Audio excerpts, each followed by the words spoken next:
You're watching Oilers Nation every day with Tyler Yaremchuk. Your one-stop shop for all things Oilers. So it turns out every forward on the team has a no movement clause and can't be traded. Good thing I didn't throw this out. Let's get into it with the lead.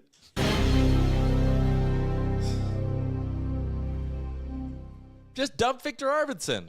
Just dump him. Easy $4 million. Someone will take him. Oh boy. What a fun morning. Never a dull moment around these parts. Welcome into Oilers Nation Every Day. The show, a presentation of Bet365. Download the app today. Use the promo code NATION. Whatever the moment, it's never ordinary at Bet365. The show, as always, comes to you live from the Sports Closet Studio. $50 GC to give away tomorrow on the program. Maybe we'll do it, Liam, as I look to my co-host, Liam. Maybe we'll do like a mock trade kind of thing. We'll have people submit mock trades. We'll give away $50 to like the one we think is the best. Who we trade? We can't trade anyone. Oh, yep. Kasperi Kapanen, 2 firsts. I don't know. Maybe is Bogdan Yakimov still on the team? All right, I'm gonna read off the Oilers forwards who have some form of trade protection in their contracts. McDavid, Draisaitl, Hyman, Kane, Nuge, Arvidsson, Henrique, Skinner, Janmark. Why does Matthias Janmark have a 10-team no-trade list? Why does he have a 3-year contract? Why is he getting paid $1.45 million a year when he can't score? Jeff Jackson, you bum. What have you done to this team?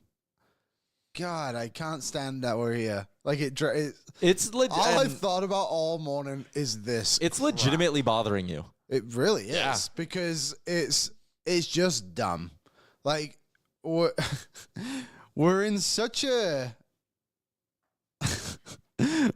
like a deep moment of like McDavid's career where like they need to start getting to Western Conference Finals at a minimum consistently every single year. Yep. And on Saturday they played Arvidsson and Skinner 10 minutes and 9 minutes, and they were our 2 marquee signings. And now we're just here. Like there's just so many passengers as Chris Knobloch mentioned the other day against Florida, and it's just like, God damn it! Like, and don't get me wrong, like I was very happy when these moves happened. Yep. Like everyone was in the chat, like we all thought this was gonna happen, and now Summer of Jeff, baby. Yep. So dumb. Westside Shane, I literally have no idea what you're talking about. He also had something up there. Is like, thanks for the misinformation. You can find this information online yourself. It was actually announced today that Victor Arvidsson had a full no-trade clause along with Adam Henrique. So if you don't like it, Jeff, it's Shane, whatever I don't even care what your name is, beat it. I can't stand this today. It's just, is it like the first comment? Go ahead. Yeah, from Dog. He got the first comment in the YouTube. How did you guys not report on the no movement clauses? Sus. What the fuck are you looking at us for? I feel like that 50 Cent meme. Have you ever spoken to Jeff Jackson in your life? Never, and I never want to. Have you ever spoken to Stan Bowman in your life? No, but I would actually sit down. Have you ever been a credentialed member of the Edmonton Oilers media? Not specifically the Edmonton Oilers. NHL, yes. NHL, yes. Like, we have to do this for some of the people in the chat, like once every however many months. The Edmonton Oilers do not credential us. They do not let us, Tyler from Oilers Nation or Liam from Oilers Nation, in the building. They do not give us interviews. Even when we're credentialed at the Stanley Cup Final and we say, hey, can we have Dylan Holloway for 10 minutes on our show? We will come to anywhere you want us to come to, set up and be ready at whatever time you want. And they say, no, we don't credential fan sites. All right. What the fuck are we? How are we supposed to know these guys have no movement clauses? I read Puckpedia. I also read the press releases, and the Oilers didn't release this either. No, because they don't even tell you their cap hits. It's honestly like just so disappointing. Like, to be honest, that we were misled to believe that these players came to Edmonton because they wanted to be here and they would take discounts to be here. Yeah. But instead, they probably, like, I think Jeff Skinner actually did take a discount. Frank has mentioned that a couple of times. So did Henrique, yeah. Henrique, sure, too. But, like, just this no trade, the protection thing is, like, every single forward, like, they clearly just assumed this was going to work perfectly and had no backup plan. Like, zero backup plan. If anything went sideways, the Oilers were just like, well, this is the group. Hopefully this can work. But also, It's nuts. and I know people are going to get on like the credentialed media and all of that stuff, whatever. They didn't know either. Most teams in the NHL, 90% of them, when they sign a player, they do this thing, put a press release. We've signed this player for this many years. This is their cap hit. The deal comes with a full no-trade clause. They announce it. The Oilers just don't do that. And you can sit there and be like, why aren't people asking questions? Yeah, I guess fair, but that's one of those things you just assume you're going to be told. Yeah, you don't need to ask that question typically in most markets. Like, I don't even know what to say. Like, there's many players on this team who's no trade clauses. I'm not even. Obviously, People are saying I miss cap friendly. This isn't even Hart's problem at Puckpedia. No. We love. He does unbelievable work. Like this is the Oilers just not wanting to make this information public. And there's a lot of details on Puckpedia that are fantastic. So to also just continue on, the defensemen who don't have any trade protection. They only have one. Everyone but Nurse. Yeah. Somebody also pointed out to me. Well, actually, John Klingberg might have a no movement clause. Yeah, I mean, hey, we don't know that. We do not know that. Someone pointed out to me as well, the only two forwards who the Oilers signed to contracts who don't have no movement clauses or any trade protection are Perry and Brown, because Barry Kapanen and Podkolzin obviously both came from other organizations. So of the 13 forwards, or count Savoy too, the Oilers have two players who they did not give trade protection to in their forward group. Yep. Of 13. Derek Ryan, sure, the other one. I wouldn't be surprised. You might have like a little 5-teamer, just like, hey, if you don't want to go to Winnipeg, we won't send you to Winnipeg kind of deal. Sure. Southpaw, that's a great line. I heard Arvidsson's no movement clauses includes moving him to the press box. That's a banger. That's an absolute banger. Well, he has got it. Super chat. Mark. He has got it all. This is crazy, man. Like, are you not is this not piss you off? I am very frustrated because After everything that went on this weekend, I'm relatively dead inside. well, some people might have wanted that. Not me. I'm with you. Yeah, show me your burners. Dry. No, I'm kidding. Yeah, it's just disappointing. That's where I'm at with it. Just disappointing. And even like when Freeman was talking about it too on 32 Thoughts, I was listening to that segment they spoke about it today. You could even tell he was a bit like rattled by it, just in the sense of like, believe it or not, these two guys also have no trade clause. He did just say Arvidsson on the show, and then went and followed it up with Henrique also had it. Yeah. McCarron for a second, who says no. That is not a serious one. Do we want to dial it back into? I would love to. Yeah, because we got to get some other thoughts. I know it's a really, really busy show. Like Liam and I said, we're gonna go longer than our usual hour this entire week here. We want to give you guys the goods. So today, Louie DeBrusk is going to join us in about 10 minutes time. Then David Pagnotta from the Fourth Period, NHL Insider. He's going to swing by around 12:45. So we're going to get into a ton of trade talk later on. But for now, let's dial it in for a bit and talk about the fact that the Edmonton Oilers snapped out of their losing streak over the weekend. And I don't mean to bury the lead here. The no movement stuff I know is caught like wildfire this morning, but the Edmonton Oilers won a hockey game on the weekend, so we should talk about that. Scoring summary brought to you by our friends at Service Credit Union. The Service Big Share Contest is in full effect. It's your chance to win $1 million just by saving money. Anyone can enter by becoming a member and saving with Service.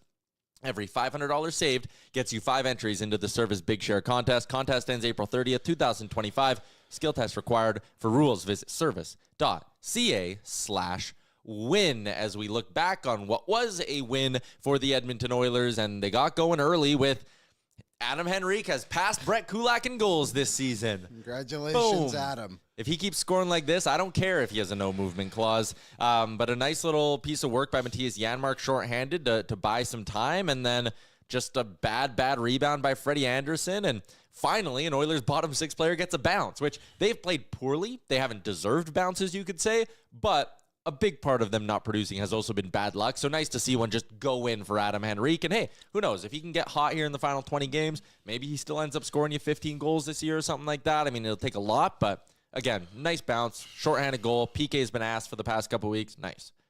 Yeah, last 3 games, it actually has been or maybe just 2 games in a row. Yeah, Florida was just a game before, wasn't it? A bit of a bright spot. The We've done much better, which when this team is playing at its peak, it's because the PK is thriving, to be honest. But Henrique, you said 15 goals. I'd be happy with 10 at this point, to be honest. And Henrique really has been lumped into this like whole discussion of like the Arvidsson no trade clause, but like he can play a role as like a bottom six player and has been like relatively fine. Obviously, you would want a lot more from him, but like I can live with what he's done. I can't live with Arvidsson in the top six, but like you said, like good play to get the short-handed goal and get it going there for the Oilers, and a deserved bounce just when you put the whole season together. I guess deserved is wrong, but I get what you're saying. Needed it so bad. So it's 1-0, and I actually thought the Oilers played pretty well in that first period. Like again, this isn't a team in Carolina that you're just going to go dominate, right? It's going to be a tight hockey game. So for the Oilers to come out and kind of hold their own, the other part of this, and listen, they had lost 4 or 5 in a row, whatever it was at this point. They had lost 4 in a row. At that point, you're on day 5 of the road trip. It's been a grind for the Oilers. Like, them not having their best is justified, actually, in this instance, as much as it was inexcusable early on in the road trip. But at this point in the trip, to maybe not have your best, to be a step slow, I can understand why that would be the case. Yeah. And then for them to come out and actually still battle with this Carolina team the way they did, I give them a ton of credit. So it's 1-0. We get to the second period, and Leon Draisaitl just continues the MVP case. This pass to Corey Perry is filthy, disgusting, all of the above. I love that he also just has a willingness to rip pucks at the net, which is great. And even on this shift here, you had Kulak throwing one on net. Like, put pucks to dangerous areas and good things will happen. This is what we talk about. Again, an all-world pass, but this isn't a guarantee. This isn't a slam dunk of a play. He obviously sees some sort of a lane here, but this play starts with throwing pucks on net, and then for Leon Draisaitl, it's like, hey, we don't need to pass the puck into the net and cycle it around for 2 minutes. Like, put pucks to dangerous areas and good things will happen. They need to do more of this. Yeah, quick plays is something that don't happen often enough for the Oilers, and just like you said, Leon Draisaitl, it just shows how deserving he is of this MVP, that in the Oilers' lowest of lows, he still performs at such an elite level when nobody else does. And this pass, again, Corey Perry, what more could you ask from him, to be honest? Pay that man Arvidsson money, and it's what a fantastic season for him. But, yeah, 2-0 lead for the Oilers. Big time. Someone said they took 3 penalties in the first. The Nuge call was awful. That was a makeup call. I didn't love the Janmark slash on Chatfield. I thought that was ticky-tack. And then a high stick is they have to call a high stick. So I actually didn't like again, the penalties almost didn't even bug me because I looked at that more as an officiating thing. But anyways, the Oilers hold a 2-0 lead going into the third period, and Sebastian Aho eventually cuts it in half, makes it 2-1 with a power play goal. Klingberg was in the box with a cross-checking penalty. I mean, your penalty kill ends up even on the night because you scored one, then you gave one up. And also, this is Sebastian Aho. That's a great pass and a great finish by Aho. So that one was whatever to me. This thing got really close at the end. And Bouchard eventually sealed it up with an empty netter that for a lot of your bankrolls, I'm sure was very, very significant. Because, again, the Bouch shot, the dry point, the McDavid point, it was all relatively significant if you were wagering on the game. Anyways, they almost lost this game with whatever it was, a minute to go, because Connor McDavid made a dumb decision at the blue line. He makes a great move to cut inside out. You need to recognize that you are on a power play and there's a minute left. If you throw that puck into the corner, you have numbers on it. Or at least you're making Carolina start from their own goal line for a second. That play by McDavid was like so uncharacteristic of him. Mind-blowing. And then Ekholm just didn't do... He was a turnstile there. Calvin Pickard is... And this is where I guess we'll wrap up our talk about this game before we get to Louie. But like, Calvin Pickard is the reason they won this hockey game. He was awesome. Leon was great. Brett Kulak played, 25 minutes? Yep, absolutely. The highest on the team. Brett Kulak had an unbelievable road trip. He was so good. But Calvin Pickard is the reason they won this game. From the breakaway stop to every big save he made. And like, listen, I tweet it kind of like jokingly, like this is Calvin Pickard's team. But like, if Calvin Pickard's not starting tomorrow, that is a mistake. He's your starter right now. And you might sit there and be like, oh, here goes this idiot Tyler again being like, Calvin, the goaltending. Listen, the goaltending is way more of a problem than I thought it was going to be 3 months ago. I think 3 months ago, everything I said in the defense of Stuart Skinner and the defense of Calvin Pickard, that was justified. Like, we had seen Stuart Skinner start slow and then go on runs in the middle of the season where he looks amazing. Then when they get to the playoffs and it's whatever, Stuart Skinner never had that good run. That's on Stuart Skinner. Calvin Pickard, 901, 261, wins a hell of a lot more than he starts. You might not like the style. You might not like the way he slides around and how small he looks in the net. Road hockey. But, like, come on, man. He stole them that game on Saturday. Yeah, he played really, really well. And Skinner, December, I think it was, he showed promising signs, but it has not found his game again recently, especially coming back from the break. And this is just your Vancouver Canucks round 2 reset for me. Yep. I give it to Pickard as well tomorrow night against the Anaheim Ducks. I think it's deserved. And then I would give it right back to Stuart Skinner. Honestly, probably no matter what against Montreal on Friday, I guess. Yeah. Just because he is the star. Like, we can call Pickard the star, but it is just Skinner's net to lose, I guess you could say, which he's definitely like, not doing eventually a good you job need of. Stuart Skinner to be your starter again. Yeah. But there are, and listen, not a ton of runway left in the season. We still have 22 games left in the year. I don't think they have another back-to-back as well this season, if I'm not mistaken. Yeah. Or very, very few. Let me take a quick peek here. But that's the other thing is, like, you can do, like, maybe more of a real rotation of just, like, one game, this game, this game. But, like, you have Montreal and Dallas coming up after Anaheim. Like, this is a really big week for the Oilers because they need to get this shit back on the rails. One more back-to-back, 13th and 14th of April. Okay, so right at the end of the season. But, I mean, hey, depending on where you're at, you might even be calling up Ollie Rodrigue for one of those. There's a back-to-back. There's 2 in this month. Oh, yeah, there you go. Okay, so they're not even close to done their back-to-backs. But not as regular as they seem to be coming previously. Every couple weeks here, yeah. I mean, again, I'm going Pickard Tuesday. I am probably going Pickard Thursday no matter what. And then I'm maybe going back to Stu Saturday against Dallas because Skinner historically pretty good against Dallas. But Pickard's getting the next 2 games for me. It's his crease. He gets it till he loses it. I think that's too long off for Stu. I mean, is it going to hurt him? I don't know. I don't want to find out. But it can't hurt him. He's so bad right now. But taking a month, I thought he was better against Florida. So then what? If you play him against Montreal, that's 1 week off full. I think that's enough time. And then if he plays bad, then I guess you go back to, what's his name? Pickard on Saturday. But, like, you can go.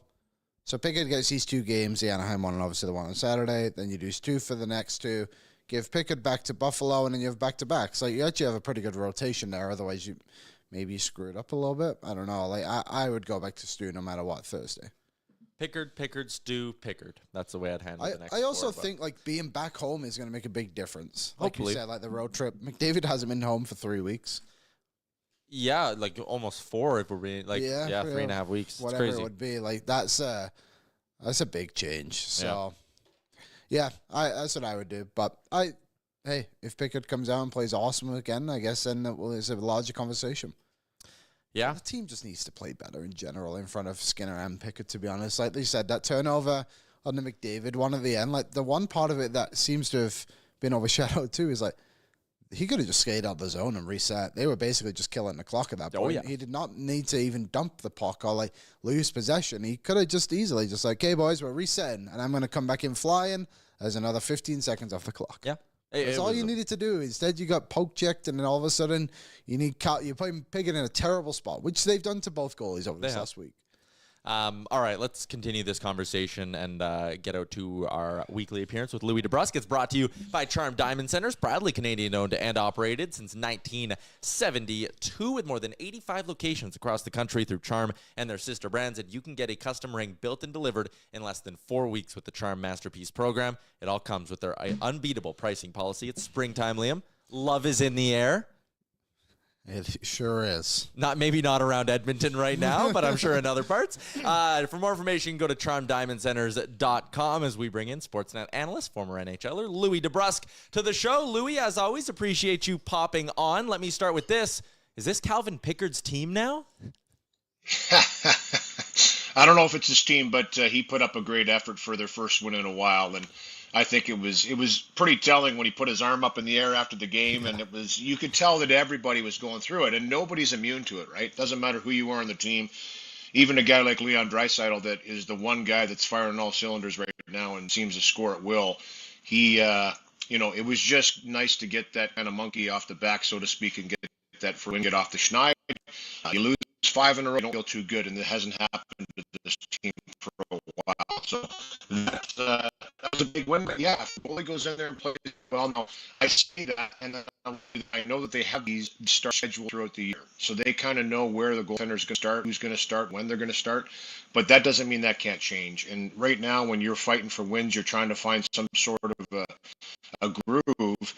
A goalie goes in and gives you performance like he did. Yeah, maybe you go back to against the Anaheim Ducks tomorrow night. We'll see. I don't know exactly who the starter's going to be, but it wouldn't surprise me at all if it's Calvin Pickard and they give him 2 starts in a row to kind of get this thing rolling and then get back into the rotation potentially.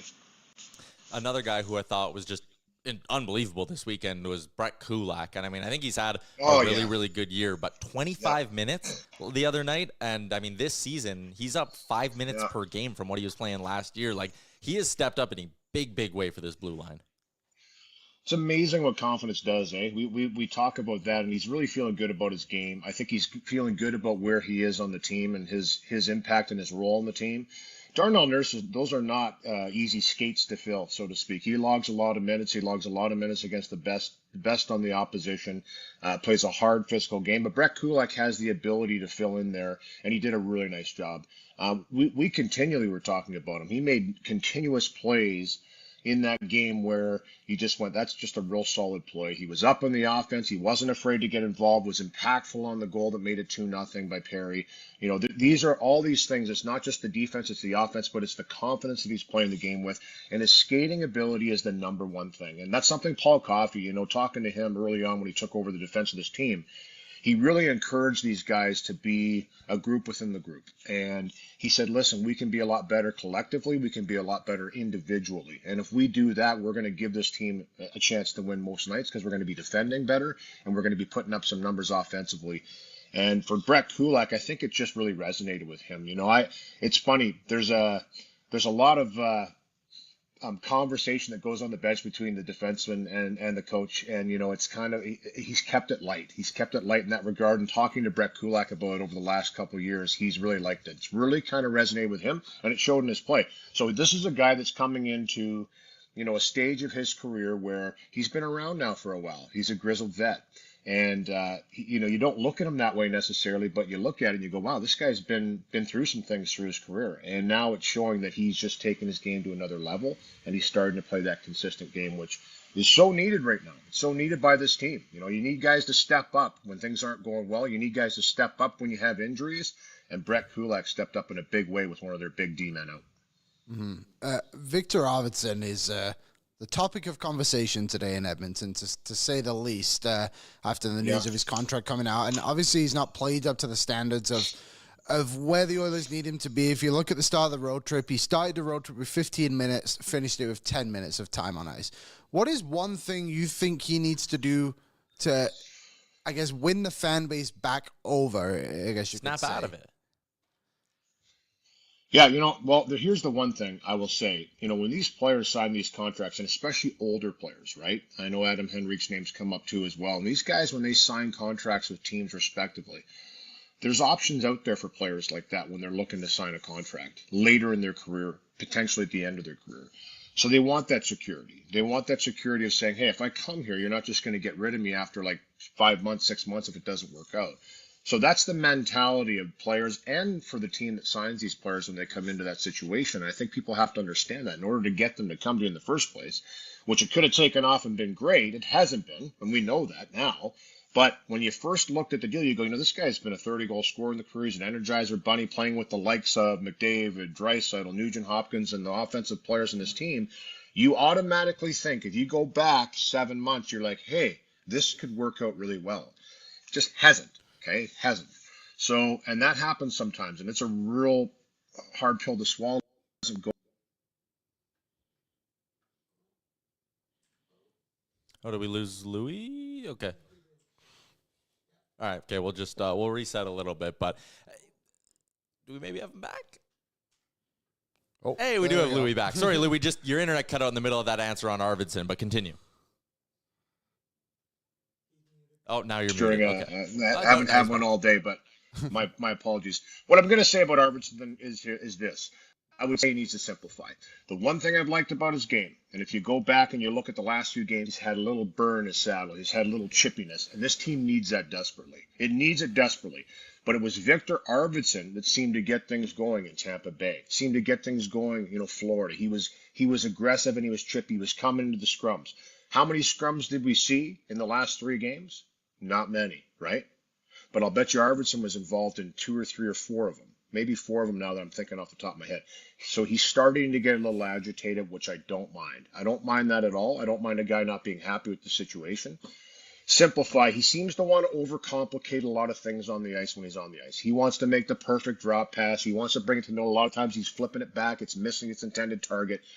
Listen, north and south, get a puck, get it on net, get to the blue paint. Those are simplifying traits that you can do that just keep you like this. He has the speed and ability to finish, get there and do it. And I think things could start to turn around for him, but it hasn't gone his way. There's no question about it. This team made some changes in the offseason, and it seems like every change they made going away is having career years. And everybody gets to see that every single night when they look at the stats and they look at the summaries from the games. And we all know the players that they lost last year. And they're all having terrific years. And that's just salt on the wound right now for the players that came into this organization and are trying to replace those players, and it's not going well for them. So everybody knows it. The players know it more than anybody, but just hasn't gone that way. And that's what I would tell them to do. I would say, listen, simplify. Get your game solid, win 50-50 battles, get pucks to the net. He's got a hard shot. And he's trying. That's the one thing I really appreciate about his game right now is he's trying. He's not going away quietly, and that's a good sign, too, for me.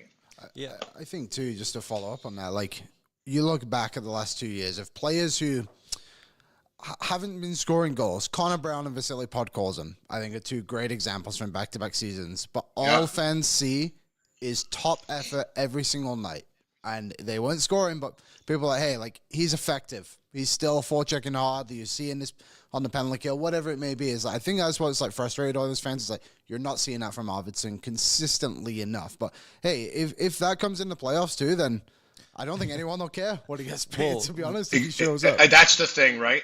You bring up a great point, Liam, too, and that's the thing. Like I've said this, and with Connor McDavid, and we've got a kind of the elephant in the room. He's not Connor McDavid that we're used to seeing right now. And I know he came out publicly and spoke about it. He's not feeling well, or hasn't felt like his game has been there, and hasn't felt into the mix and into the rhythm, and it showed. I'm sorry, this is the first time we've seen him human-like in a season. And when I say human, he's still a superhuman. He's still going to probably have his 800-point season, and it should be 9 in a row. Because he had in the pandemic year, it was cut short in 64 games, I believe. He had 97 points.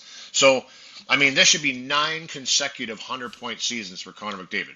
But in that, saying that, it hasn't been what we're used to seeing from him. There's no question about it. If anybody's kind of built up a grace period for having a little bit of a lull, it's him. No question. In this league, the entire league, I don't think anybody's built up a grace period more than he has. So I'm not even going to get on that with Connor because he's going to get himself out of it. I do believe that this team, I truly believe this team has an internal timetable, internal agenda. They understand where they are in the schedule of the season. They really do. More than most teams, I believe, because they went to a photo finish in Game 7 last year and lost the Stanley Cup.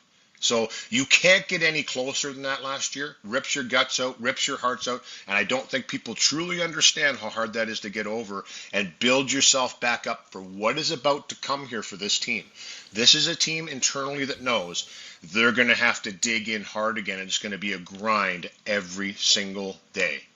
And I think they're just building towards that. I think they're just kind of getting themselves going, and they haven't gotten to that compete stage yet. It was a nice win over Carolina.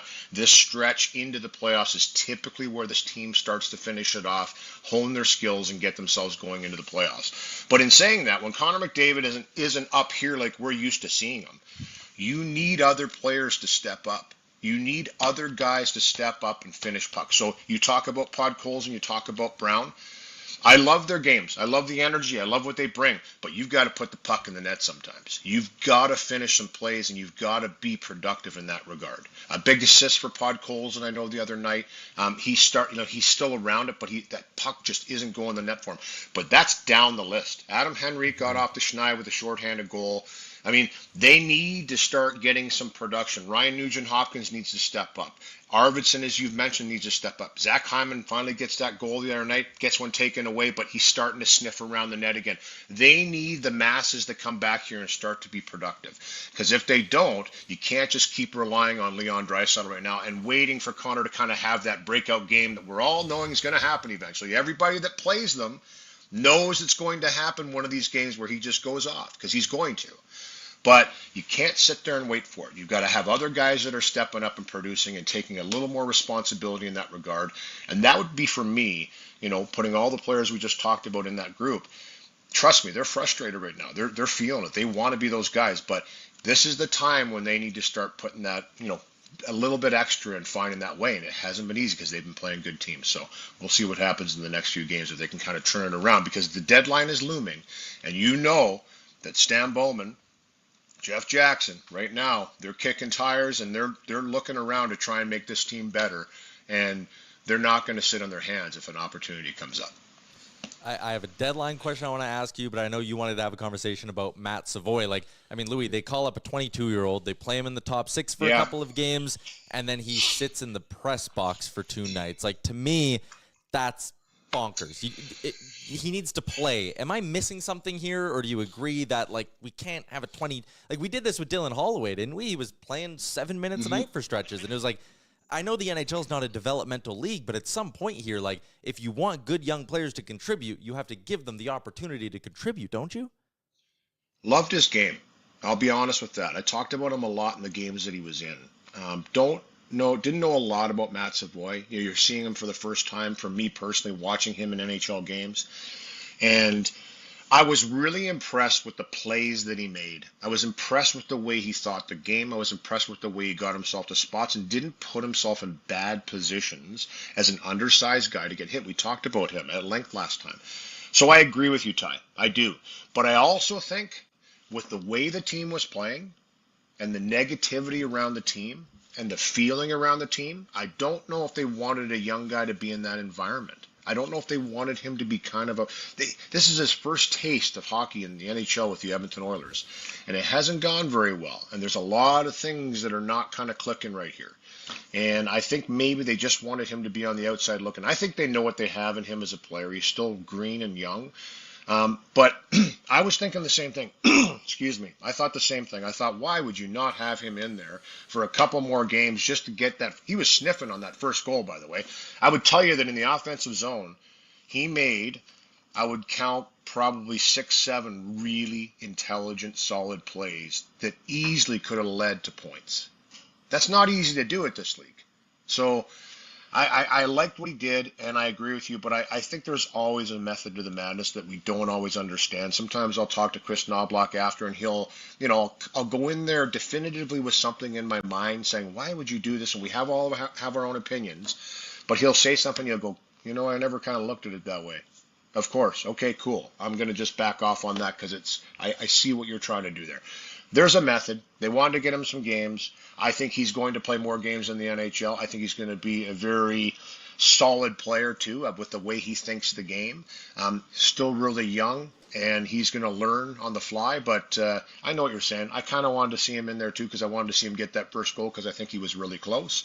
But that's sometimes how it goes. And especially when you're trying to work out, and you've got older players, excuse me, that you're trying to get going. You've got to give them that opportunity to get going too. Now, if it doesn't work out and it continues to go south and they continue to continue to underperform and not get it done, then you're going to see them more. You're going to see other changes and guys get opportunities. But I don't think they're quite there yet. But yeah, I understand what you're saying. But at least he got to be up and around the NHL. He's earned that with his play down the American Hockey League. And being around these guys on a daily basis is always a learning experience for a young player.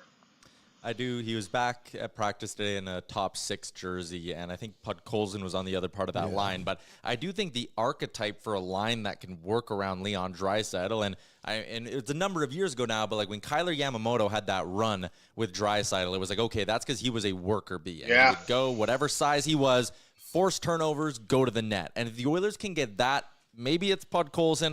I'm still holding out hope it's Arvidsson because he's obviously a better finisher than Podkolziner historically has been. But the idea of a Savoy, Arvidsson, Draisaitl line, like maybe it's not all that big, but I think both Savoy and Arvidsson play bigger than they are. Savoy's offensive ability with Draisaitl, and it kind of does come back to Arvidsson needing to be a bit more of that worker bee. But I really think that trio can work. I want them to give it some legs too, and not just 2 games and okay, now we're doing something totally different. Yeah, it seems like the leash is short when it comes to trying experiments, eh? And I just think it's the new league. It really is. We were talking about this, back when I played, and even before that, you could almost edge in stone who line mates were going to be. It was incredible. You just didn't see that much. It was actually front page news when a guy got an opportunity up the lineup, to the second or third line. It was like, oh, they're bringing up a fourth liner. Look out, right? Nowadays, it's not like that. Nowadays, it's kind of like it's a mix and match. It's shuffling, trying to find chemistry, trying to find lightning in a bottle. And, yeah, you know what? Here's the thing. Victor Arvidsson, when I first covered him, I remember I called him an Energizer Bunny. You know the old Energizer Bunny in the commercials that, never ever stops, right? It's an Energizer Bunny. That was kind of him. He really was. He was in your grill. He was, buzzing around the net. He was doing his toe drags and spins and all that. Even for a player like him, I think that I will say this. I'm around these players a lot, guys, and I see them, and I try and stay away. I try not to be too much in their grill because I know I'm around all the time with these guys. And I have to cover them on a daily basis, almost, with calling each game. But I watch. I'm watching from a distance and seeing how guys are acting and interacting. And trust me, this stuff weighs heavily on these guys. I'm not trying to make excuses for anybody. I'm just letting people know, they don't just check this at the door when they leave the rink. They carry this with them. They want nothing more than to be productive and good at their job, just like anybody else in this world. Only the difference with this job is you're under a microscope and everybody's watching. And Victor Arvidsson right now, I can tell. It's weighing on him a bit. He's trying to get things going.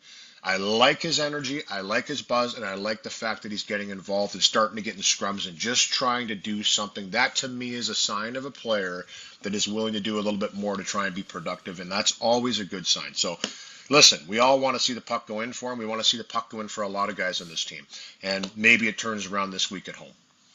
You want to wrap? You want me to do trade talk? Well, there's speculation today. The Calgary Flames have kicked tires on Brandon Carlo. Obviously, right shot defenseman. Oilers have a bit of a hole there. What can you tell us about Brandon Carlo? And do you think he could be a fit in Edmonton if they chose to go down that avenue? You know what? 6'5", right-handed, solid defensive defenseman that every once in a while will surprise you with an offensive play. That's kind of how I would describe Brandon Carlo. Great teammate, great human being, good friends with my son. Obviously, played years with him there in Boston. Really good at stopping the cycle. Really good at penalty killing, blocking shots, and just being that big presence in front of the net. I have a lot of time for Brandon Carlo, in that role. Listen, I don't think he's a guy that's going to be up in your top 4 or even top 2, but put into a role where he's put out there to be a defensive-minded defenseman and do his job, no problem whatsoever. He's a hard guy to play against, and he's done it for a long time on a team that prides themselves in defense. So that right there in itself tells me that it doesn't matter where he goes, he's going to get the job done in that regard. And I think he'd be a welcome addition for either of the teams here in the Pacific Division. And if I'm saying it, I'd rather, if you're an Oiler fan, you'd much rather Oilers get him than Calgary because he's going to be a hard guy to play against. He's got that range. He's got that reach. He plays physical enough. He's gotten more physical, I believe, over the course of his career. I think he's a guy that can step right in and he'll get the job done. He's not a guy that's gonna come to a new organization and not know how to play the game at that systems that they're playing. He's going to adjust and he's going to be fine. He's a good player, and that's why he's been in Boston for a long time. And they had the best record in history a few years ago, and he was a big part of that. So I think that Boston right now is in a transitional period. There's some players there that a lot of teams are looking at right now because those teams have had success over the last 8-9 years. And have been a perennial team looking to win the Stanley Cup. They know they're going to be in the playoffs. This year, there's a little question mark there, and you're starting to see some rumblings about some players in Boston, and I think there's a lot of teams lining up to knock on that door and potentially bring them into theirs. I mean, he checks a lot of boxes for me. big 6'5", $4.1 million. 2 more years after this one. Can Yep. kill penalties for you. They desperately need help on the PK. It's just kind of like, all right, give me a reason to not like this guy, I guess, is what I'd say to someone. And you know what, Ty? He's so good on the penalty kill. He really is. Like he is a specialist at blocking shots. He's got the long reach, like you said. Vinny Desharnais was that kind of that guy last year. We talked about, hey, you know what? He's getting in the shot lane. He's got the long reach at 6'7", 6'8", whatever he is. He's really tall. Carlo's similar to that, but Carlo's established. He's been around for a long time, right? He's been around in the league for 9 years. This is his 10th year, and he's been through it, and he's been through some wars, so he understands how to buckle down and play that kind of a game. I agree with you. I have a lot of time for him. I think he'd be a great pickup and at a great price point for what you're going to get for him on that back end. Louie, appreciate your time. This is the last time we'll chat with you before the deadline. Give me your prediction. How many new Oilers will there be when they face off on March 8th? I guess will be their first game after the deadline. It's a good question. There's going to be some real navigating having to happen to make things happen with the Oilers. But you see teams out there right now scraping, clawing, making deals happen, finding ways to get it done. I do believe there will be a couple of trades. So I'm going to say 2. I'm going to say there'll be 2 players minimum brought in. I don't know what'll be leaving, if anything's leaving, but there will be 2 new faces coming into the organization is my guess. I'm just guessing. I don't have a crystal ball, but there's no chance they don't make some moves. I like it. Louie, appreciate your time, man. Thanks for doing this. All right. See you later. Sportsnet's Louie DeBrusk. Always a pleasure to have him on the show. I'm in on this Carlo thing. Also, Yeah, beat it, Calgary. We've been talking about this for months. Yeah. You can't steal our ideas. just got a text. Apparently, they're doing fire alarm day at the office. Awesome. Waited till 12:42 to tell us. When? There's a fire alarm right there. I'm hearing a lot of noise, too, out here right now. Yep. Awesome. So if that happens during the show, Yep. we'll just have to go to a blue screen for a minute? I don't know. I guess. I'd Or do probably we- just end the show. Well, no, we've done this before, Yeah. and we grinded. I mean, it's I can right- put a pillow on that. We'll be fine. A pillow. We'll cross that bridge when we get to it. Yeah, I mean, hey, there's a chance it doesn't happen. Oh, I just got another text. Fire alarm game. She said it's happening between 1 and 4. Okay. Awesome. Big window. So we're good till 1. There we go. Post that. Who knows? David Pagnotta is going to join us in a couple of minutes on the show, Liam. But first, let's do one big take for our friends at Tim Hortons Canada. Your favorite contest is back. Roll Up to Win is back at Tim Hortons, and it's your chance to get in on millions of prizes, including an unforgettable vacation with Sell-Off Vacations, a $1,000 racketing cash prize, or an all-new, all-electric 2025 Volkswagen ID Buzz. Even the simple joy of winning a free coffee or donut can make anyone's day. You only have till March 23rd, so download the Tim's app today to play Roll Up to Win. Rules apply. Canada only. No purchase necessary. Visit the Tim's app for details. And Liam, as we do, I have a coffee to roll up. Here we go. First, I got a little bit I need to finish. Yeah. Always finish your coffee before Chug. rolling. Yeah, good tap. Dun, dun, dun. I liked it when you got up out of your seat. Yeah, I'm last going time. to do it again. 0 for 1 so far. Podcast listeners, he's biting into it violently. Took me a while there. All right. Ready, Liam? This is going to be big. Can you imagine if I won the car? That would be incredible. Honestly, I couldn't picture that. I wish you all the best. Dun, dun. Oh! Play again. Better luck next time. Roll responsibly from Bo. That was exhilarating, though. Yeah. Yeah. Watch your caffeine intake, but you can also get it now. Roll up the rain on the app with when you buy food. Yeah, Which or is the big. cold drinks as well. Oh, can you get And the cold and drinks I'm going to too? enter this on the app too. So it might not be a Oh, loser you can yet. do both. You can roll it up and put it on the app. No, Double dip, playa. that's big. 7. Tyler, it's a car. Tough break. Anyways, one big take. Elliot Friedman doing some reporting on Evander Kane. This is from the 32 Thoughts podcast. The newest variable is Evander Kane. His full no trade protection ended Friday night, so Saturday was basically half the league And Friedman says, nobody has confirmed this to me, but I heard a list was submitted. He said, from what I've heard, again, this is secondhand. I think if you're a contender, Kane will go to you. I heard his list is basically contenders where he can go. That makes sense. Think Evander Kane wants to win. Where things get complicated, though, for the Oilers, Liam, is, of course, when it comes to his health and his no movement clause. Apparently, there is a disagreement in the medical assessment, and the winger wants to play before the playoffs. So the Oilers presumably are going to Evander Kane saying, play ball. We can build a great team. You can come back for the playoffs, be 100% ready to go, and let's hit the ground running and win this thing. And Evander Kane is saying, I'm good. I want to play. I want to get a couple regular season games in. You know what sounds like fun? April in San Jose. Yeah. Hey, if you liked it so much, you should have stayed. God damn it.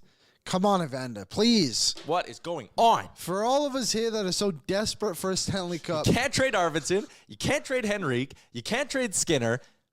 And now Evander Kane's going, I think I want to play. Just please stay out. We all are going to love you so much more if you come back that night one of the playoffs against whoever it may be. And I think Evander Kane, I like him a lot. I like what he's brought to the Oilers during his tenure. I think last year it was a little bit of a weird one for him, obviously, with everything that happened. But he had some moments in the playoffs when he was legit, seemed like he was healthy. Who knows when we're going to get back? I just hope we don't find out till whenever that game one is. Yeah. Because he's going to totally screw it all up. I'm with you. Like Matthew Tkachuk today. He's like, I'm out. And I think he is. He's obviously very hurt. But he's playing ball. I totally think he could have been back like a week or two before. Mark Stone, Nikita Kucherov, all this stuff. But they're not Evander Kane. Gustav Nyquist. I thought we were doing a high five. I knew you were coming, saw your eyes. Okay, let's try to be serious for a bit, I guess. That's a message to myself. That's internal dialogue, by the way. Yeah. Star Mechanical Guest Line. Okay, we're on Edmonton's the guest #1 line. plumbing and heating company. You can find out more about them online by visiting them at starmechanical.ca. Never had this next guest on the show before. This is very exciting, but it's trade deadline week. So if you're an insider, you're coming on this show. David Pagnotta is that for the fourth period. A pleasure to have you on the show today, David. We were just talking about Evander Kane. What the hell's going on? Yeah, well, the Oilers would have liked to have figured that out a few weeks ago. They've kind of been riding the same kind of wave, and the messaging from Evander and his camp have been, we don't know yet. We'd like to be able to play, but we're not sure. And there's been a lot of ambiguity around it, and a big cloud and some murkiness over exactly what his future is going to be, his immediate future is going to be. The Oilers think he's not coming back or not ready for the playoffs. His side thinks otherwise. That's why they're exploring the market to see if they can free up some cap space by moving him out. So we hear kind of, again, Elliott said it and whatever. The contenders are the teams he would be willing to waive for or might be on his list. Is there a contender out there that you think makes sense for Evander Kane? Like, I have a hard time finding a fit. You're going to have to look at a team that's got, the cap space to pull it off, because if the Oilers are going to do this, they want to generate as much cap space as they possibly can. So the list is that much more minuscule. Columbus, would he want to go there for the duration of this season and next? They're looking for an offensive winger, and they've got a ton of cap space. From that side of things, you could see a fit, but would he want to go there? And is that a team that's going to be on his trade list? So it's going to be complicated. It's going to take a little bit of convincing. How it's gotten to this point, quite frankly, guys, I'm not sure. The Oilers really, they've been trying to push for an answer for over a month, and they still don't definitively have it. So they're going to explore all their options and see what's available to them, and kind of go from there and continue to dive into the medical examinations to see exactly what the appropriate timeline is going to be to see when he could come back. It's so ridiculous. Evander Kane not helping the team. I'm stunned. I know. I'm personally stunned. Calling me blue. I cannot believe this, what you're telling us right now, David. But in this hypothetical world, Evander Kane comes back. We learned today that basically every player on the Oilers has a no movement clause, specifically Victor Arvidsson, who a lot of people don't like him here anymore because he's just not panned out. Like, what do you see as a legit fit for Edmonton? Like, who's someone they could go out there and be like, okay, like, this guy's cheap enough, they have the assets, and he could actually help them? Well, you're going to have to look for guys that are probably $2 million and under on an AAV, and even that might be stretching it if they can't use Kane's figure. So you're looking at guys, if you're looking at it up front, bottom six type of forwards. Now Ryan Donato is at $2 million, and he's generating a ton of interest. So they're probably not necessarily going to have the assets, the trade assets, to make that type of acquisition.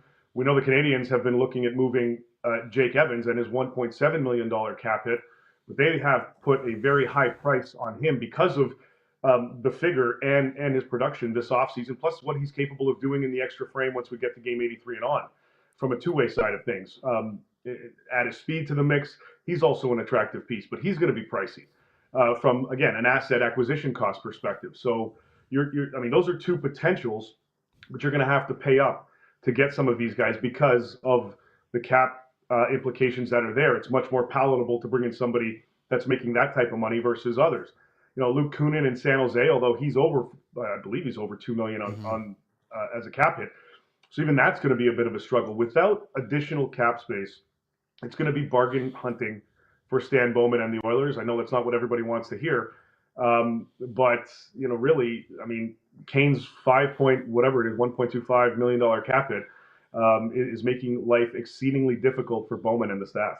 Like I got shredded on Twitter for saying I think a good deadline for the Oilers would be if they got Trent Frederic and Jamie Alexiak, and I got carved by Oilers fans being like, that's not enough, and I'm like, whoa, that's the upper end of what they can do. That is not a low bar at all. Like that might be the most they can make work. Right, and Frederic's another one. I mean, he's injured right now. He's going to be back in the next little bit, but he's also generated a ton of interest. There's a lot of interest in him. You know, even a teammate of his, Justin Brazeau. I'm sure Oilers fans are not going to love this one, but he's under $1 million. He's a big body presence. He's been in and out of the lineup, I think, a little bit by choice, by strategic choice, by Boston. They've been trying to sign him, and those contract negotiations haven't gone overly well. But he's a 6'5" frame. He's a good bottom six addition if you're looking for quality depth in that side of things. And he scored this season. So bargain basement, you're looking at that as a potential option as well. Alexiak would be a great addition as well, acquisition as well. But his price tag, just from a cap perspective, is going to be high. It's going to be difficult for them to pull something off unless they're moving a body off the roster or if they figure out this Kane situation. So you're kind of looking in that world. I think Frederic would be a good fit there as well. But again, cost acquisition plus cost of the cap, two items that are a little bit difficult for Edmonton to juggle right now. Let me ask you a fill-in-the-blank style question. The Pacific Division team that makes the biggest splash at the deadline is blank. I still think Dallas is going to make something else happen here. They've got the cap space. I'm under the belief that Miro Heiskanen is not going to be available until sometime in the later part of the first round at the earliest. That's kind of what I've been hearing. So they have extra money. They've got over $4 million to play with now. If they add to it, they can make a bigger splash from that side of things. Winnipeg wants to make adds, but they don't want to mess with their flow on what they've got on that team and in that room right now.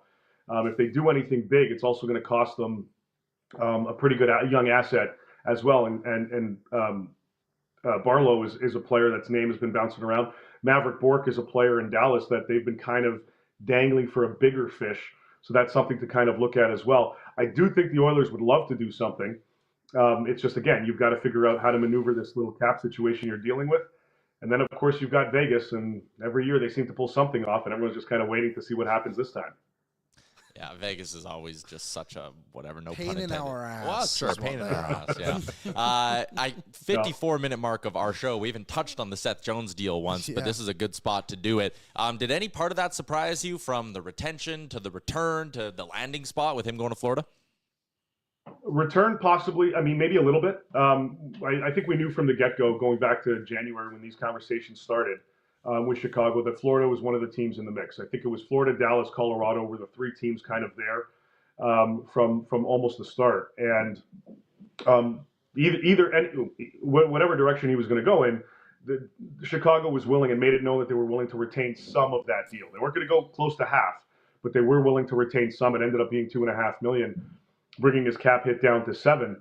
But this was a strategic move, I think, for both sides, because with the amount of money that they had tied up in goaltending from Florida's side of things, you move out Spencer Knight, who they committed to a big ticket. They committed a big ticket too, so they free up a little bit of money there. They get the retention. They give up the first round pick as part of this, and they get somebody that they feel needs a change of scenery and can be rejuvenated on this club. Similar to what we saw with OEL, for example, in his time in Florida. He kind of revitalized his career a little bit, earned him a bigger contract, a new contract with Toronto. He's locked in, Seth Jones is, for the next 5 years. They don't have much of a worry there, but he plays the right side. They've got another right shot defenseman who's been there since day one for them in Aaron Ekblad, who's a UFA. All of these kind of intertwine, and he's going to be due for a contract. He'd love to stay, but it's going to cost him a little bit of a hometown discount if he does want to do it.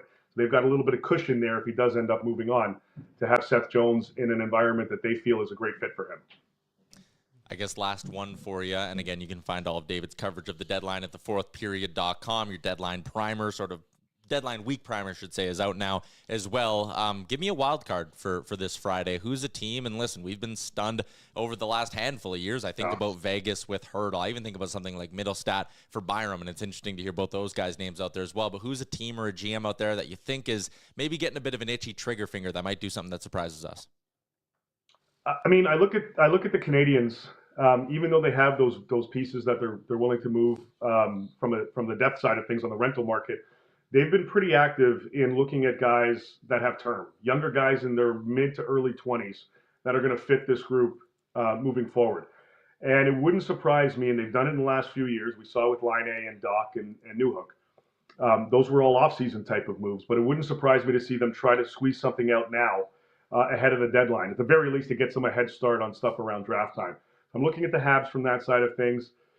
St. Louis is still an interesting one for me, even though they've climbed back into the playoff contention race. Jordan Kyrou's name is in and out of discussions, and if they make a big splash, I wouldn't be surprised if Jordan Kyrou is part of that. The other name that's kind of out there that I'm curious about, you mentioned Byram, and we know about Dylan Cousins. Owen Power, there have been some calls about him, and I haven't gotten the indication from Buffalo that they're not willing to have those conversations. So I'm curious to see what happens there from Buffalo's side of things with the former first overall pick.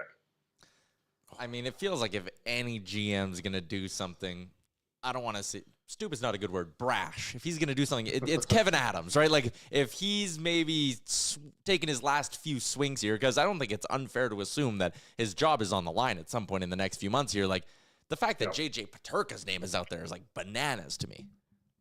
Well, there's a lot of teams that are calling about these guys. Doesn't mean that they're necessarily willing to move them. Like Alex Tuck has generated a ton of interest, but the response has been, okay, well, listen, but you got to overpay or else we're not going to consider anything. I spoke to a couple GMs over the weekend, and they both categorized. One said 90, the other said 95% of the names that kind of get floated around out there don't get moved. But you have to have those conversations, at least those inquiries. And I guess this time of year, stuff gets leaked a little bit more. But if a team is willing to overpay for Peterka or Tuck and give one hell of a substantial star for star, young star for star swap involving either Cousins, Byram, or Power, I think Buffalo is willing to do it. There's obviously been hesitancy there. They don't want to lose anything. But it's you know what or get off the pot time with the Sabres. And I think your assessment of Adams' future is correct. They've had internal discussions this season about what to do moving forward at the GM slot. I wouldn't be shocked if they make a move in the summer, but at the same time, don't expect Adams to leave the organization. I've heard he may get a bump up and a new GM comes in to handle the day-to-day. Well earned. Am I also then weird for connecting a dot? If Kyrou's available, like that's a Buffalo fit then if they're looking to, because his no trade clause doesn't kick in until this summer. Right. Is that maybe those two are a decent match? That would be an interesting one for me. I don't think they necessarily need to go forward route. I mean, Tuck or I mean, he's on an expiring deal, and Kyrou's got 6-7 years left. The one connection I would see there would be Owen Power. Obviously, it takes away the offense a little bit from St. Louis's side of things, but it gives them a heck of a healthy, really good defenseman to add to that mix. I'd be curious about that. I haven't heard anything specific, but that one wouldn't surprise me. Interesting. David, appreciate your time, man. Thanks for popping on. Really enjoyed this. You got it. Thanks for having me, guys. So yeah. There you go. David Pagnotta. The fourth period is where you can find him. Excellent stuff. Very good NHL insider. Appreciate him popping on the show. It's deadline week, Liam. That's what it's all about. It is deadline week, and it is already crazy out there. Yeah. Just here. Just in Edmonton. We haven't done anything yet. Well, like how? What was that in memory? A couple of days before the deadline. Yeah. So maybe Wednesday. We got to keep our phones on ring. Oh, yeah. No phones on silent, boys. No, or you got to be dialed Stay in. strapped, ready to go live in Yeah. a moment. Keep Yes. that thing. Stay strapped. Also, speaking of going live, Speaking of why staying don't you tell the strapped. people? Oh, yeah. I'm going to be live March 7th. That's deadline day. Those are the Eastern times on the screen there. But the Daily Face-Off crew's locked and loaded, ready to go. I've hosted this show, I think, 3 years in a row now. But if you want 5 hours of me talking trades with Frank Saravalli, Carter Hutton, Colby Cohen, Johnny Lazarus, all your Daily Face-Off friends, and more, And more, dude. this is the show. Daily Face-Off Deadline brought to you by Bet365, 9 a.m. Mountain until 2 p.m. Mountain. So, again, it'll be happening during this show, and then we're going to do our little deadline recap show here on Oilers Nation afterwards. So you won't get, like, live reaction from Liam and I, but at the end of the day, we will come on the Oilers Nation YouTube and do a breakdown of things, and I'll be live all day with Frank and the crew from Daily Face-Off, so that'll be a lot of fun. Stay strapped. I don't get that. Oh, that's keep a gun on you. Yeah. That's what I thought. Yeah. Seems a little extreme. Stay frosty. the Oilers, I believe folks. they say in military. I also want to tell everybody about Flight Night coming up March 14th at Greta, our go-to party spot in Edmonton. And next Friday, again, not deadline day, the Friday after that, we're doing Flight Night presented by Fountain Tire, and we are giving you a chance to win your way in to the Nation Vacation. You can get your tickets now, nationgear.ca, $10 a ticket. It all, of course, as always, is in support of the Ben Stelter Foundation. But by showing up to this night at Greta, you are going to give yourself a chance to win your way into the Nation Vacation. We are giving away a trip at some point that evening. It's going to be a boatload of fun. And again, that includes your airfare, transportation in Vegas, your exclusive Oilers Nation parties, a 3-night stay at the Circa Hotel in Las Vegas, transportation to T-Mobile Arena. You're going to watch Edmonton versus Vegas with us in the Stella Artois Lounge with your food and drinks included. And you can win it all by coming to Flight Night Friday, March 14th at Greta. Liam, shall we continue along with the show? Let's keep motoring along, because the kids say. Let's do it. Should we do some mock trades? We haven't done that a lot this year, and it is fun. I got one cooked up, and I'm curious for your take on it. You're cooking up. I'm in the lab, Liam. Okay, let's do it. All right, our mock I trades. think Dacky had one, too. Oh, really? Did you save it? Well, he just asked. He's like, Oh. who can I send it to? I was like, just send it to Right me. here. Yeah, just put it in the chat. We'll dig into it. A mock trade is for our friends over at Douglas Mattresses. I slept like a baby this weekend on my Douglas, and you can too by visiting them online at douglas.ca/Oilers Nation. Not only are they a good Canadian company, they are a locally owned Edmonton company, and they have their first ever location in Edmonton. Try it right now. Their Manchester Square location is open now. So head there, lay on a Douglas, and be like, yeah, Tyler wasn't lying. This is a very, very comfortable mattress, and my life will never be the same, because mine hasn't been. Also, great value. Only $599 for a mattress. That is really good. You know the mattress game. That's a bargain. Douglas Mattresses. Mock trades is the segment. Ready? Let's do this thing. I'm going big swinging. One-stop shopping. Okay. I'm getting Brandon Carlo and Trent Frederick in one deal with the Boston Bruins. And here is the equivalent deal that I used for this. Okay, that's what I like. Equivalency. Yes. So Frank compared it to the Lars Eller deal was a comparable just for Trent Frederick. And then I looked down one. The Bruins got Orlov and Hathaway for a first, a second, a third, and Craig Smith, who was retained 50%. Craig Smith was basically just a cap dump at that point. That's why, again, the Wild kept 50%, all of that. But basically a first, a second, and a third for Orlov and Hathaway. Here's what I'll say. I think Trent Frederick is maybe, just because of the goal scoring, a touch more valuable than Garnet Hathaway. Okay. Is that fair? And he can play center. I don't Yep. think Hathaway can play center. Definitely fair. Brandon Carlo is not Dmitry Orlov. I don't want that to get twisted in all of this. But Orlov is also a pending UFA. He was one of the bigger names on the market. But while he's better, he was not cost controlled. They were buying 2 months of Dmitry Orlov. You were buying 2 more full seasons of Brandon Carlo. So the deal I had was the Oilers first in 2026, Max Wanner, and a 2025 third-round pick. So your third rounder this year, your first next year, and Max Warner, who is your, next up right shot defenseman, I guess you could say. And I really don't love the idea of parting with him, but if you're going to look at a right side for the next however many years, next at least 2 years, that would be Bouchard, Carlo, and Emberson. You can part with him in this deal. Yeah, it makes sense. The first, again, a lot to give up, but you're scratching 2 itches in one deal here. A first in 26, Max Warner, and a third in 2025 for Brandon Carlo, and Trent Frederick is going to be 50% retained so that they can fit all of this in with Evander Kane's money or with Evander Kane's LTIR space. Do you do that deal? First Warner and a third for Carlo and Frederick.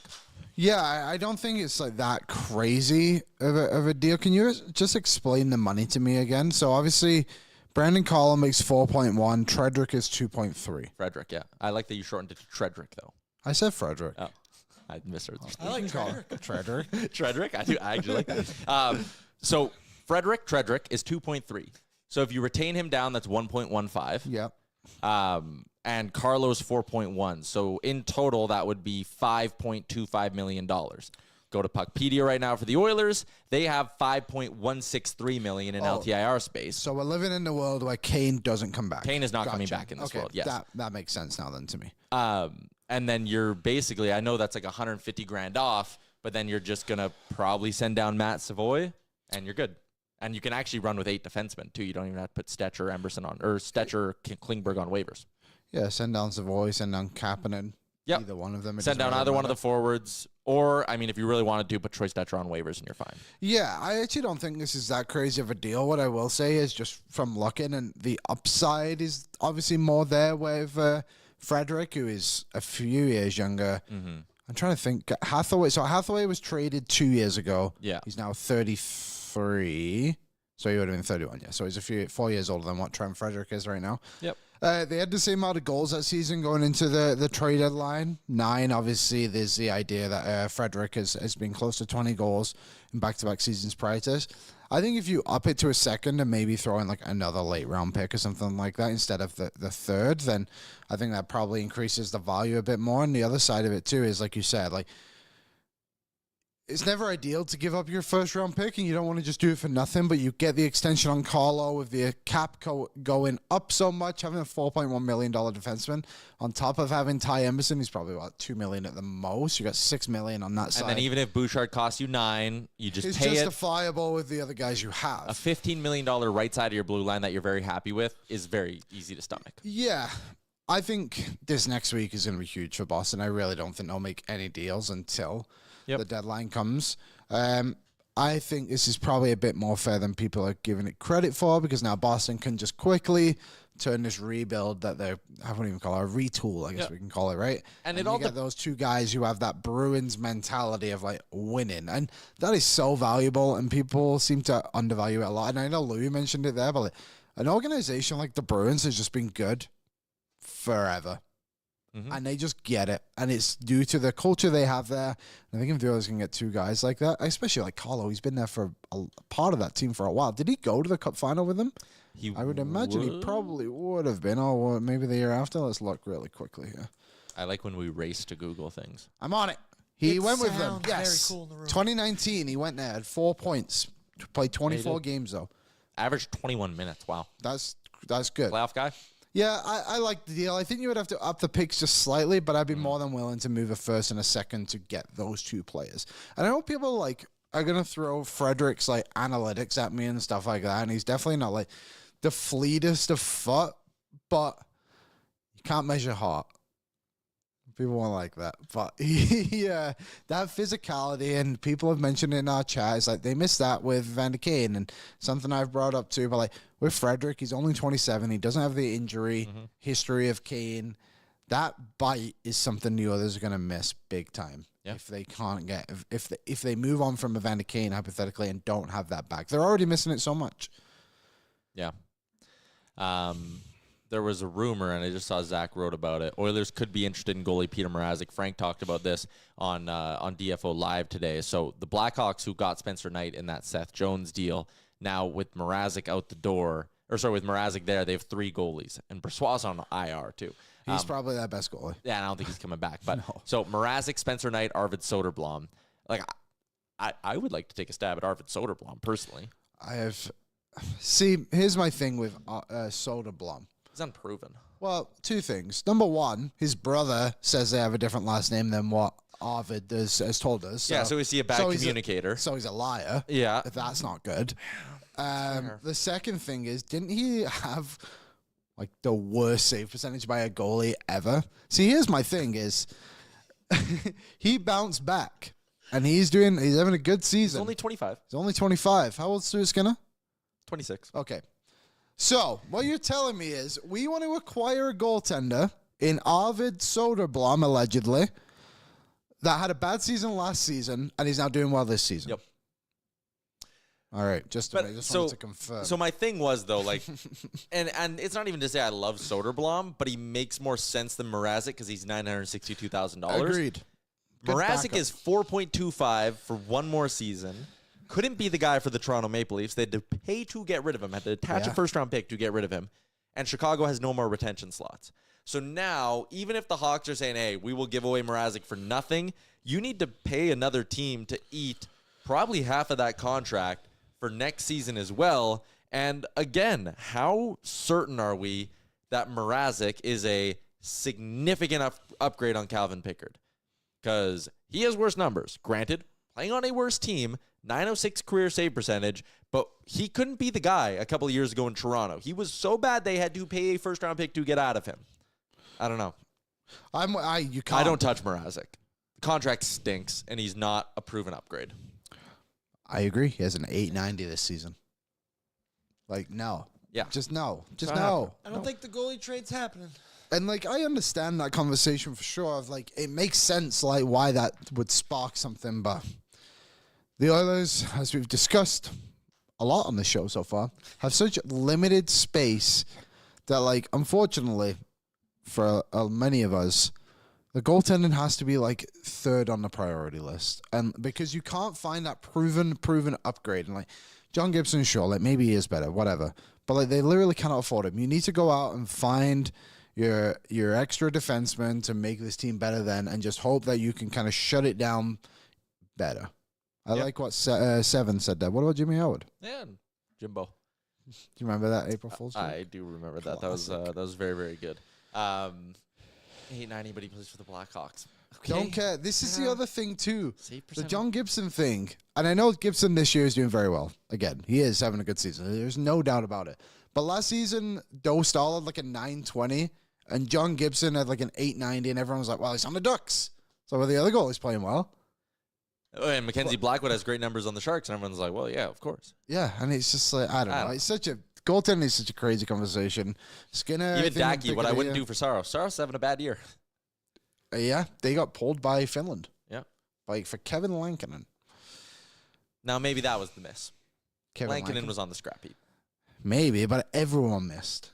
Yeah. You know, I don't worry about that stuff because it's not like the Oilers. He was like a July 1st signing, and everyone's like, oh, how did the Oilers miss him? He's like, what date was he even signed, you know? The Oilers, I don't know.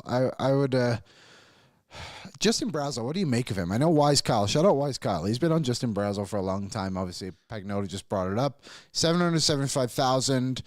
Bit of retention there. He has 10 goals this season, unless he has a couple more since the last time I checked. But he's fine. He's not physical. Definitely not. He's just more scoring. Mm-hmm. Is that what the Oilers want? It was Freeman also came out today and said, I believe it was on 32 thoughts. We have another team now. They want a speedy forward. It doesn't necessarily have to score. They just need to add more speed.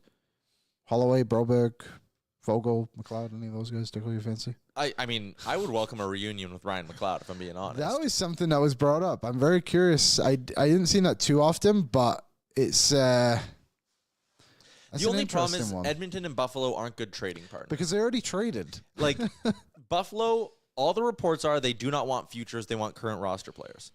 Okay. None of the Oilers' current roster players are going to waive to go to Buffalo.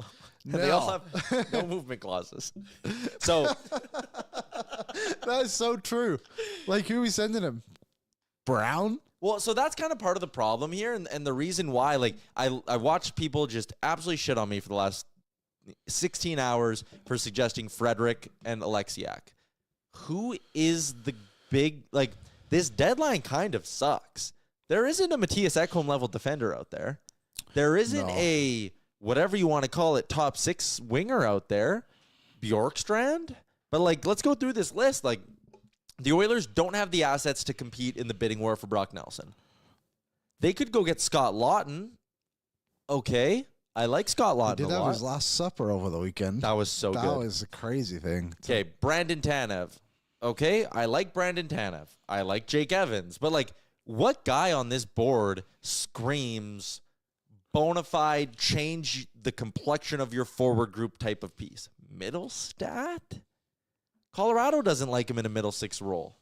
Yeah, you played 4th line when the others played him the other week, if I'm not mistaken. Bowen Byram? Do you know, if I had to pick a name, and just like based off what they actually have come out and said that they wanted, I think it's Tanev and Byram, just because of Tanev's like pure speed. He does have that like edge to him a little bit, right? We've kind of seen those crazy eyes in all his pictures. He's known to drop the gloves every now and then. I don't think he's a good fit because of the money. But if I had to pick one of these 10, it is him and Byram who would change his team. But the Byram angle of it is like, how do you then pay that guy? You can't. You can't pay him. And the teams who are bidding on Bowen Byram are doing it with the assumption they will sign him. So if you're Edmonton and you're treating him as a rental, you're paying a long-term price for a rental. Like, that doesn't line up.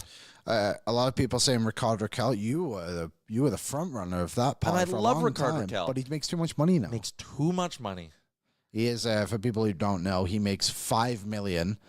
Also, as an 8-team no trade list, I would assume Edmonton, he would waive to come here until 2028. If that doesn't work out, you have another player on top of that. But he is a right shot. He's a centerman, right? He plays center, yeah. I would do, if you wanted a one-stop shop in Seattle, they would have to keep half of Tanev and probably either take Klingberg or keep a chunk of Alexiak. I would do something, a second, a third, and Warner for Tanev and Alexiak. You probably have to make it a first, I would think. Well, because you're probably asking him to keep 50% of both.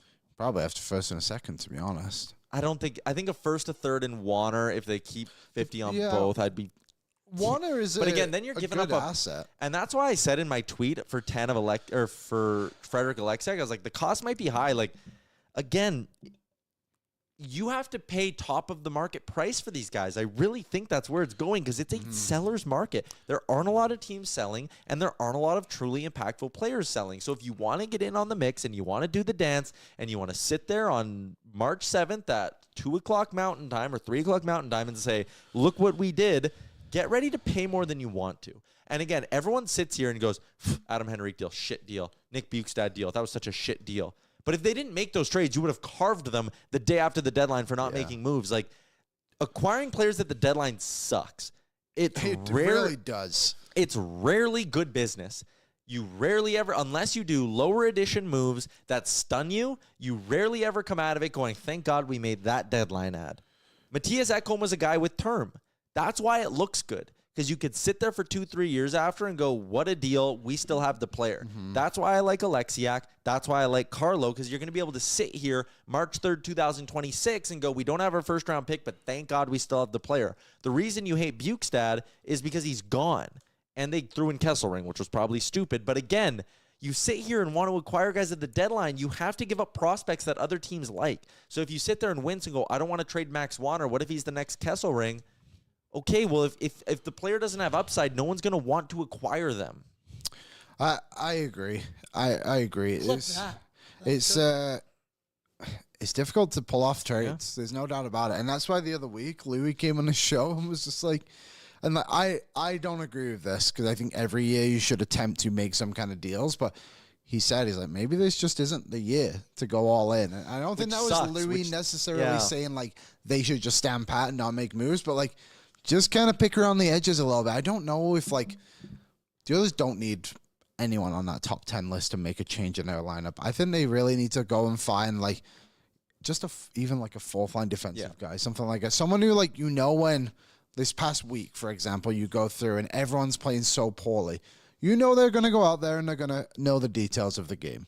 And they're going to give it to you. Like, typically, and I know we've kind of carved on him quite a bit on the show, but like, what Matthias Yaremchuk typically gives for you in a bottom four, a fourth line role is kind of what you want, I would think. And listen, like, again, and someone said UC Saros, like, if UC Saros was a pending UFA or had one more year on his deal after this one, like he did a couple seasons ago, I would be pounding my fist on the table demanding the Oilers trade for him. I agree. If I believed there was a Matthias Ekholm-style player out there, I would be pounding my fist on the table for them.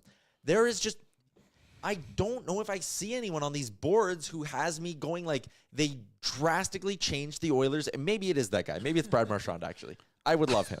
I would too. But I don't think they're trading him, right? So it's, again, I'm just as conflicted as a lot of people in all of this where I'm like, I want to see them go get a very good, impactful player. But I sit here and I read who's out there and who's realistically available. I don't know. They don't have the pieces to get Mikko Rantanen. I know people are saying that. Yeah. But Carolina's only apparently trading him if they think they're getting something back that's equivalent to Natchez. Who is Edmonton's Martin Natchez? Zach Hyman. It is. And Trade protection. Can't move him. Exactly. That's the thing. Like, they just don't have it. But he's coming in the summer anyway, so I'm not worried about Mikko Rantanen. But I agree. It's and Kale says there is someone like that. It's Brandon Carlo. And I'm sitting here saying, go get him. But also, Carlo's not Ekholm. He doesn't have that high-end upside. No, but he's Kulak. Sorry, that's what I was thinking of. So I saw a lot of people when you tweet out that being like, they want someone who can play both sides, and Alexiak doesn't play both sides. Has everyone just steadily forgot Brett Kulak has just been playing both sides all season? Thank you. Like, they can just bump him up the lineup and then just have Alexiak and say you play him as a third pairing guy. That's fine. Like, having those 5 defensemen is okay. Like, He's also, done in the playoffs as well. but also too, Philip Broberg hadn't played both sides. Kulak literally said to start the season, I've not played both sides. These guys are capable of doing it. It's not ideal by any means, but you can, Alexiak, hypothetically, comes to Edmonton and be like, hey, Jamie, you're going to start on a third pair with Emberson. We're going to give you shifts throughout the game with Nurse, and we're going to rotate you with Kulak because we need you to start learning to play the right side. Yeah. We have 20 games till the playoffs. Let's figure it out. Can I steal your charger? Yeah, go ahead.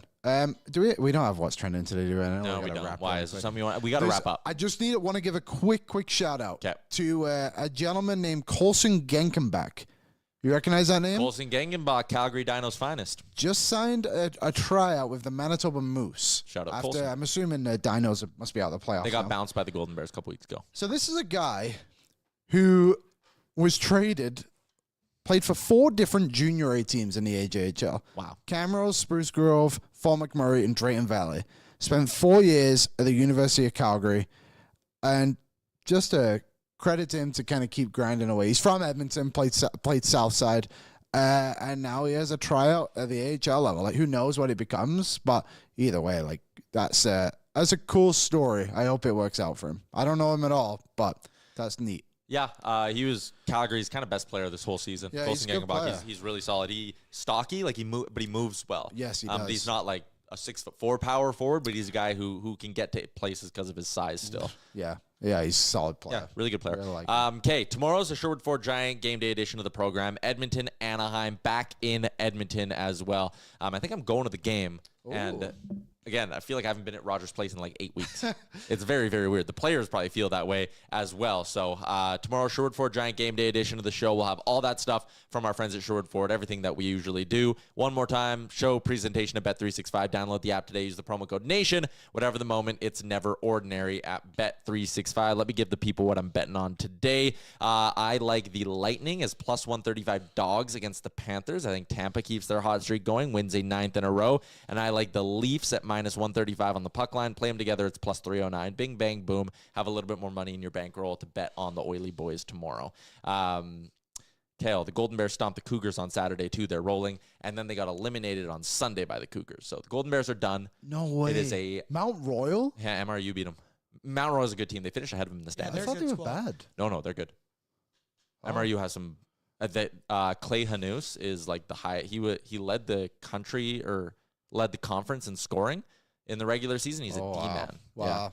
Lots of change at the U of A next season. I think they could have a different roster. Yeah, Mount Royal had 3 of the top 8 scorers in the conference. So did Damn. Alberta. It was a really, really good matchup. But Connor Bouchard's another guy on MRU. He's sick. Tristan Zandy, he was a sick player. Did he play much for them? Don't know how much he played for Sophia MRU. Rauji? I don't think he gets in the mix. Damn it. Much for Former them. Crusader. There you go. Yeah. So it's good for them, I Saskatchewan guess. Huskies, MRU Cougars final in Canada West. So who you think? Who's your money on?